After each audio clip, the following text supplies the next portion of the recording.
విషాంగుడు అనే రాక్షసుడిని సంహరించడానికి వారాహిదేవి కదిలింది. వారాహిదేవి గురించి, అమ్మ రథం గురించి ముందు వీడియోలో పెట్టడం జరిగింది. అవి కూడా చూడండి. ఈ విషాంగుడు అనే రాక్షసుడు బండాసురుడి సోదరుడు. బండాసురుడికి ఇద్దరు ప్రధాన సోదరులు ఉన్నారు. వారే విశుక్రుడు, విషాంగుడు. లలితాంబిక సైన్యం మొత్తం ఈ బండాసుర సైన్యాన్ని చాలా వరకు వధించారు. దానితో ఈ బండాసుర రాక్షసుడు తన సోదరులైన విశుక్ర, విషాంగులను పిలిచి లలితాంబిక సేనను వధించమని చెప్పాడు. అయితే తమ సమస్త సేనలు దెబ్బతినడంతో విశుక్ర, విషాంగులకు కూడా విపరీతమైన కోపం వచ్చింది. ఆ కోపంతో వాళ్ళు చాలా గొప్ప ప్రయత్నాలతో స్వయంగా ఈ ఇద్దరే యుద్ధంలోకి వెళ్తున్నారు. అయితే లలితాంబిక సైన్యంతో ఇంతకు ముందొకసారి విషాంగుడు, విశుక్రుడు ఇద్దరు కలిసి మాయతో యుద్ధానికి వెళ్లి వెనక్కి పారిపోయి తిరిగి వచ్చారు. అయినా కూడా మళ్లీ ఇప్పుడు ఇద్దరు 400 అక్షోహిణుల సైన్యాన్ని సమకూర్చుకొని వెళ్తున్నారు. అక్షోహిణులు అనగా చాలా పెద్ద సంఖ్యలో ఉండే సైన్యం. దానిలో గజబలం, అశ్వబలం, పదాది బలం అన్ని అత్యధిక సంఖ్యలో ఉంటాయి. మనకు తెలిసిన యుద్ధం మహాభారత యుద్ధంలో రెండు వైపులా కలిపి 18 అక్షోహిణుల సైన్యం ఉండే. ఇక్కడ అన్నదమ్ముల ఇద్దరికి తమతో తీసుకుపోతున్న సైన్యం 400 అక్షోహిణుల సేనలు. అంటే ఎంత పెద్ద సైన్యమో ఊహించుకోవచ్చు. ఇది కేవలం ఈ ఇద్దరి రాక్షసుల సైన్యమే. వీళ్లు వెళ్తుంటే వారి మేనల్లుళ్ళు కూడా మేం యుద్ధానికి వస్తామని చెప్పి వారి దగ్గరికి వచ్చారు. ఈ మేన అల్లుళ్ళు బండాసురి చెల్లెలైన ధూమిక పుత్రులు. ఈమె సంతానం 10 మంది. మేనమామ బండుడే వీరికి స్వయంగా యుద్ధ శిక్షణ ఇచ్చాడు. వీరంతా మేనమామలైన విశుక్ర, విషాంగులతో కలిసి యుద్ధానికి బయలుదేరారు. వీరిని చూసి మేనమామలకి అంటే విశుక్ర, విషాంగులకి తమ వద్ద ఇంత బలం ఉందని చాలా ఆనందం కలిగింది. అయితే శ్యామలాదేవి, వారాహిదేవి విశుక్రులను, విషాంగులను చంపే ఈ యుద్ధము చాలా ప్రధానమైన యుద్ధం. ఈ ఘట్టం విన్న మాత్రం చేతనే అమోఘమైన ఫలితాలను లలితాంబికాదేవి ఇస్తుంది.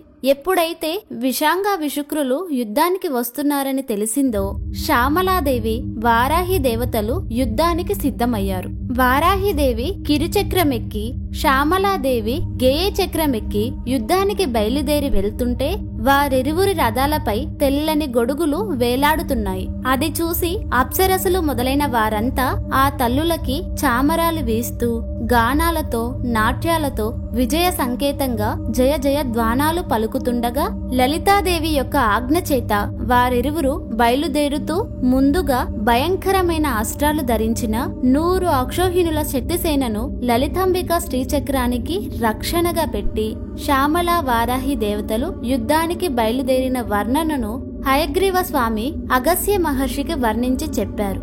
అంటే శ్యామలాదేవి, వారాహిదేవి యుద్ధానికి వెళ్లే ముందు లలితాదేవి శ్రీచక్రానికి 100 అక్షోహిణుల సైన్యాన్ని కాపలాగా, రక్షణగా పెట్టారంట.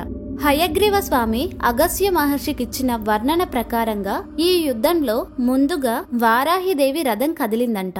ఆ తల్లి తన యొక్క వేలి కొనలతో నాగలిని పట్టుకొని తిప్పుతుంది. మరొక చేత్తో రోకలిని పట్టుకొని తిప్పుతుంది. తలపైన చంద్రరేఖతో ప్రకాశిస్తున్న వరాహ వదనంతో ఆ తల్లి కనిపిస్తున్నది. వారాహి దేవికి అటు ఇటు కోట్లాది సంఖ్యలలో వారాహి మూర్తులు అనుసరిస్తూ ఉండగా ముల్లోకాలు కంపిస్తున్నాయా అన్నంత సందడి అక్కడ ఉంది.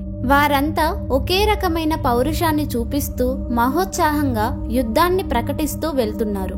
వారాహి దేవి యొక్క సైనికులు చాలా రకాలుగా వెళుతూ ఉన్నారు. పరాక్రమంలో గాని, ప్రతాపంలో గాని, మిగిలిన విశేషాలలో గాని వారాహి దేవి సేనలకు బలం ఉంది. వారాహి, శ్యామల సేనలు యుద్ధానికి వెళుతుంటే ఆ భారానికి భూమి ఉయ్యాలలా కొంచెం కంపించిందంట. ఆ తరువాత యుద్ధం మొదలైంది. ఈ యుద్ధం ఇది వరకు జరిగిన యుద్ధాల కంటే విశేషమైనది. బండాసుర వధలో ఎంతో మంది దేవతలు యుద్ధం చేశారు. ఇంతకు ముందు విడివిడిగా యుద్ధం చేసిన దేవతలందరూ కూడా ఇక్కడ కలుస్తారు. విశేషమైన ఈ యుద్ధంలో శ్యామలాదేవి యొక్క అంగదేవతలు, వారాహిదేవి యొక్క అంగదేవతలు కూడా ఈ యుద్ధంలో పాల్గొన్నారు. అయితే ఈ రాక్షసుల మేనల్లుళ్ళు ఒక్కొక్కరిని సంహరించడానికి ఒక్కొక్క దేవత సిద్ధపడ్డారంట. అందులో ముఖ్యంగా స్వప్నేశ్వరి అనే ఒక దేవత ఉంది. ఈ స్వప్నేశ్వరి దేవి వారాహి దేవి యొక్క అంగదేవతలలో ఒకరు. ఆవిడ మంగళుడు అనే రాక్షసుణ్ణి వధించింది. ఆ తల్లినే స్వప్నవారాహి అంటారు. ఈ స్వప్నవారాహి అమ్మవారు వారాహి దేవి అంగదేవతలలో ముఖ్యమైన అంగదేవత. ఇలా మొత్తం 10 మంది మేనల్లులకి 10 మంది దేవతలు ధీటుగా సమాధానం చెప్తున్నారు. ఇక విశుక్రుణ్ణి ఎదుర్కొనడానికై శ్యామలాదేవి, విషంగుని ఎదుర్కొనడానికై దండనాథాదేవి సిద్ధపడ్డారు.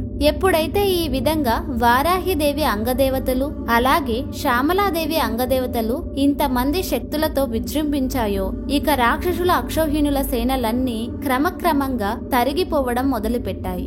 అది చూసి ఇక తట్టుకోలేక విశుక్రుడు తృషాస్త్రం అనే ఒక అస్త్రాన్ని వేశాడు. తృష అనగా దాహం. అది వేసిన వెంటనే శక్తి సేనల మీద ఈ అస్త్రం పనిచేయడం మొదలుపెట్టి అందరికీ శరీరాలు ఎండిపోవడం మొదలుపెట్టాయి.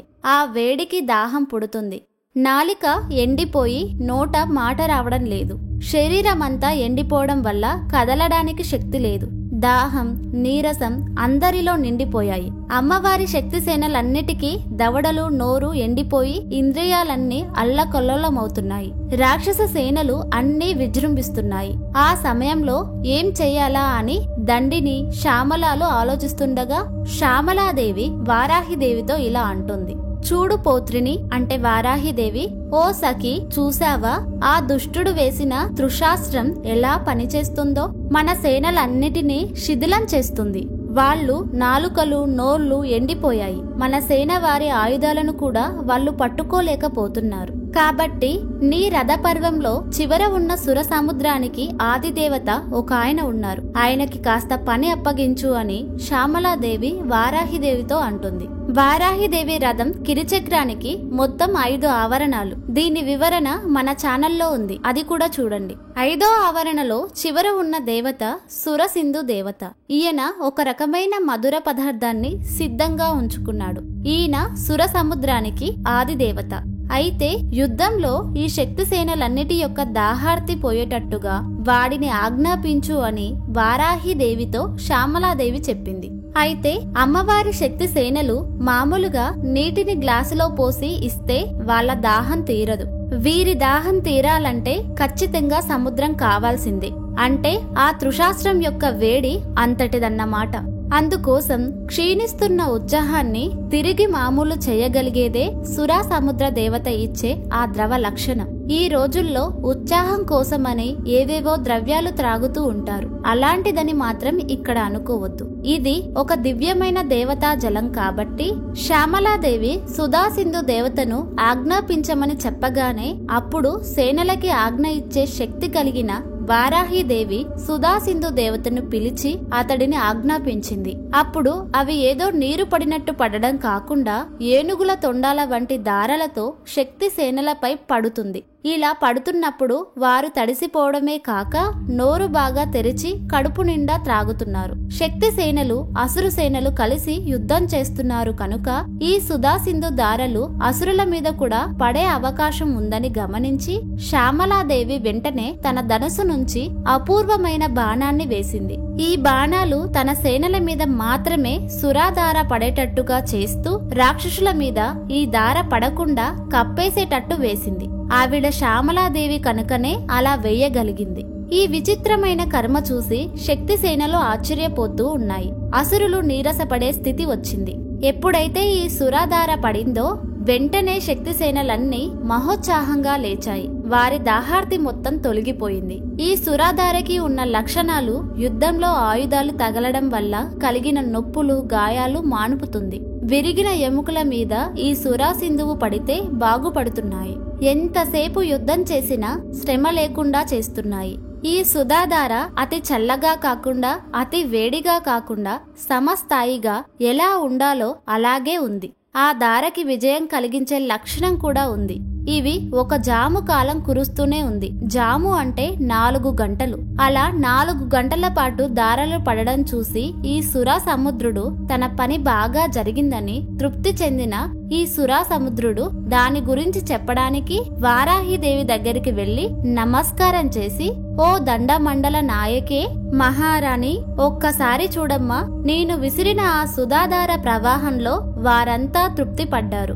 శక్తి సేనల దాహం తీరిపోయింది. వారిలో కొందరు ఆనందంతో నాట్యాలు చేస్తున్నారు, కొందరు గానాలు వేస్తున్నారు, కొందరు నాట్యం చేస్తూ కారతాళం వేస్తున్నారు, అని సురాసముద్రుడు వారాహిదేవితో చెప్తాడు. వెంటనే వారాహిదేవి సంతోషించి, నాయనా, నిన్ను ఉత్తములైన వారు కూడా సేవిస్తారు అని వరమిచ్చింది. ఇక వారాహిదేవి అంగదేవతలు, శక్తి దేవతలు అంతా 400 అక్షోహిణుల సైన్యాన్ని కొంచెం కొంచెంగా దెబ్బతీస్తుండగా వారాహిదేవి తన రథం మీద విషాంగుని వైపు కదిలింది.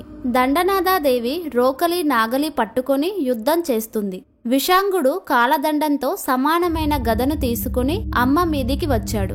వెంటనే ఆ తల్లి కూడా తన చేతిలో ఉన్న రోకలితో ఆ గదను ఎగరగొట్టింది. క్రమంగా వారు ఉభయులు రకరకాలైన ఆయుధాలతో ఒకరినొకరు కొట్టుకున్నారు. వీరిద్దరి పరస్పర ఆయుధాల ఘటన వల్ల జ్వలిస్తున్న మెరుపులతో ఆకాశం మెరిసిపోతుంది. దండనాదాదేవి యొక్క ముసలాన్ని, హలాన్ని పిండి చేద్దామని ప్రయత్నిస్తున్నాడు ఈ రాక్షసుడు. కాని వాడి వల్ల కావడం లేదు. వీటి యొక్క ఘటన వల్ల అగ్ని జ్వాలలు రేగుతుంటే ఆ రాక్షసుడు కళ్ళు మిరుమిట్లు గొలుపుతున్నాయి. ఇలా అర్ధరాత్రి వరకు యుద్ధం సాగింది. ఎప్పటికీ అంతం కావడం లేదు. చూసి చూసి వారాహిదేవి నాగలి తీసుకుని వాడి మెడ మీద పడేలా విసిరి లాగింది. నాగలితో దగ్గరికి లాగి రోకలితో నెత్తి మీద బలంగా కొట్టింది. వెంటనే విషంగుడు తల చితికి నేల మీద పడి మరణించాడు. ఇలా విచిత్రంగా, అద్భుతంగా నాగలితో మెడ లాగి రోకలితో తల మీద కొట్టి రాక్షసుడిని సంహరించింది మన వారాహిదేవి. ఆ తరువాత బండాసురుడిని లలితాంబికాదేవి వధిస్తుంది. ఈ యుద్ధంలో అమ్మవారి రథం శ్రీచక్రం. అమ్మవారి శ్రీచక్ర బిందువు నుండి లెక్క వేస్తే 3వ ఆవరణ ఉంది. ఆ 3వ ఆవరణలో వశిన్యాది వాగ్దేవతలున్నారు. వాళ్ళు మొత్తం యుద్ధానికి సాక్షులు. వశిన్యాది వాగ్దేవతలు అలా చూశారు కనుకనే అమ్మవారు తన నామాలు చెప్పవనగానే లలితా సహస్ర నామంలో ఈ కథంతా పెట్టారు. ఒకవైపు కథ, ఒకవైపు మహిమ, ఒకవైపు మంత్రం. ఇవన్నీ కూర్చబడిన స్తోత్రం లలితా సహస్రనామ స్తోత్రం. దీన్ని మామూలు మానవులు రాయలేరు కనుకనే వశిన్యాది వాగ్దేవతలు రచించారు. అయితే ఎప్పుడైతే విషాంగుడిని వారాహిదేవి వధించిందో వెంటనే దేవతలందరూ మహదానంద భరితులయ్యారు. అలాగే శ్యామలాదేవి కూడా విశుక్రుడు అనే రాక్షసుడిని సంహరించింది. ఆ తరువాత లలితాంబికాదేవి బండాసురుడిని ఎలా చంపిందో, అసలు లలితాంబికాదేవి ఎలా ఆవిర్భవించింది, దీనికి ముందు కథ ఏంటి, ఆ తరువాత కథ ఏంటి అనేది భాగాల మాదిరిగా రాబోతుంది. కాబట్టి దయచేసి ఈ ఛానల్ కి సపోర్ట్ చేయండి. ఈ వీడియో గనక మీకు నచ్చినట్లయితే తప్పకుండా లైక్ చేసి షేర్ చేయండి. ఇలాంటి మరిన్ని వీడియోస్ కోసం ఈ ఛానల్ ని సబ్స్క్రైబ్ చేసుకుని పక్కనే ఉన్న బెల్ ఐకాన్ని క్లిక్ చేయండి. చివరి వరకు వీడియో చూసినందుకు ధన్యవాదాలు.